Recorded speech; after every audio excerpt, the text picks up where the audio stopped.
کر رہے ہیں، جس شعبے سے بھی ہمارا تعلق ہے۔ آج ہم نے اس بات پہ غور کرنا ہے کہ پہلے تو یہ غور کر لیں کہ جو کام ہم کر رہے ہیں کیا وہ کام ایسا ہے کہ اس میں اللہ کی مدد ہمیں ملے گی؟ اگر آپ کوئی معاذ اللہ ناجائز کام کر رہے ہیں، فعل حرام کا ارتکاب کر رہے ہیں، تو اس میں تو مدد الہی آئے گی نہیں۔ پہلے تو یہ دیکھیں جو کر رہے ہیں وہ کام مدد الہی والا ہے، اور اگر اللہ تعالیٰ کی مدد والا وہ کام ہے پھر اس پر غور کریں کہ کیا ہم نے مالک سے مدد کا سوال کیا ہے، ہمیں مدد میسر آ رہی ہے۔ وہ میں نے بزرگوں سے ایک بات سنی تھی، وہ بڑی یاد رہ گئی۔ وہ فرمایا کرتے تھے قابلیت بھی بڑی چیز ہے لیکن قبولیت سب سے بڑی چیز ہے۔ قابل ہونا بھی بڑی بات ہے لیکن زیادہ بڑی بات یہ ہے کہ اس کی بارگاہ میں قبول بھی ہے کہ نہیں۔ اپنی زندگی میں اللہ کی مدد کی طرف بڑھیں، مالک کی مدد کا حصول اختیار کرنے کی کوشش کریں، اللہ کے ساتھ اپنے آپ کو جوڑیں۔ اگر اللہ کی مدد نصیب ہو، یہ جو ہم جتنا ڈرتے رہتے ہیں، سہمے رہتے ہیں، پریشان رہتے ہیں کوئی کیا کر دے گا، ہمارے ہاں نا ہر شعبے میں معاذ اللہ ایک مافیا ہے، الا ماشاء اللہ۔ وہ مافیا کہتا ہے میرے ساتھ ملو گے تو میں چلنے دوں گا ورنہ میں نہیں چلنے دوں گا، مارکیٹ میں آ ہی نہیں سکتا فلانا بندہ کیونکہ یہاں ہمارا قبضہ ہے۔ اور میرے بھائی پھر بہت سارے لوگ جن کی نیتیں اور ارادے بڑے اچھے ہوتے ہیں شروع میں، وہ بھی اس مافیا کا شکار ہو جاتے ہیں اور ان کے رنگ میں رنگ جاتے ہیں۔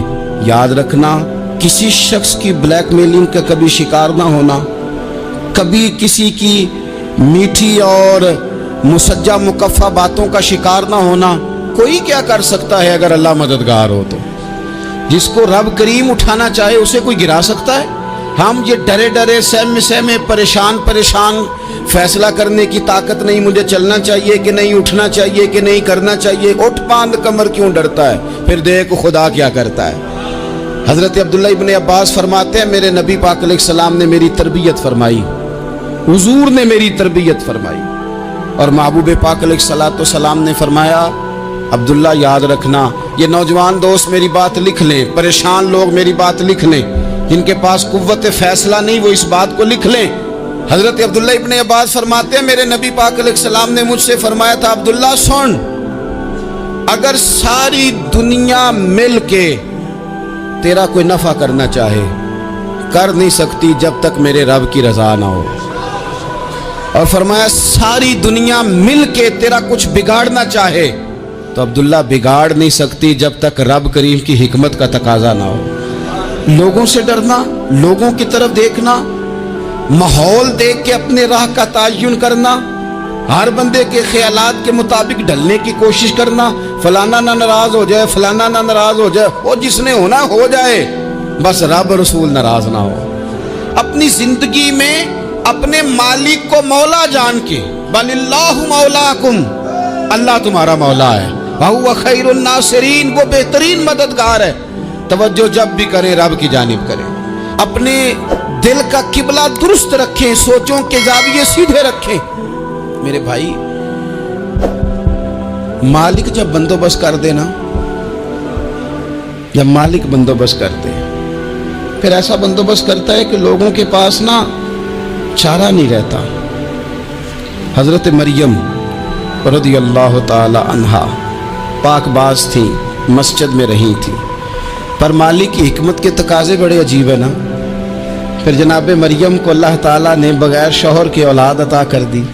یہ بات ہی ایسی تھی، وہ کسی نے کہا تھا کہ مخلوق تو فنکار ہے اس درجہ کے پل بھر میں سنگے در کعبہ سے بھی اصنام تراشے، تم کون ہو کیا چیز ہے داغے کبابی، لوگوں نے تو مریم پہ بھی الزام تراشے۔ تو لوگوں نے کہا کدھر سے لے آئی بچہ، تیرا باپ تو ایسا نہیں تھا، کہاں سے لے آئی؟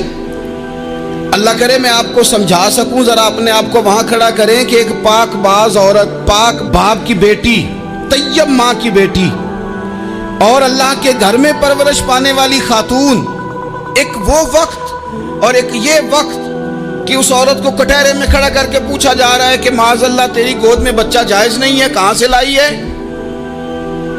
اب خود سے صفائیاں بندہ کتنی کو دے، کتنی کو وضاحتیں کرے۔ اور میں نے تو اپنی زندگی میں دیکھا ہے زیادہ وضاحت دینے والے کو بھی لوگ جھوٹا سمجھنے لگ جاتے ہیں،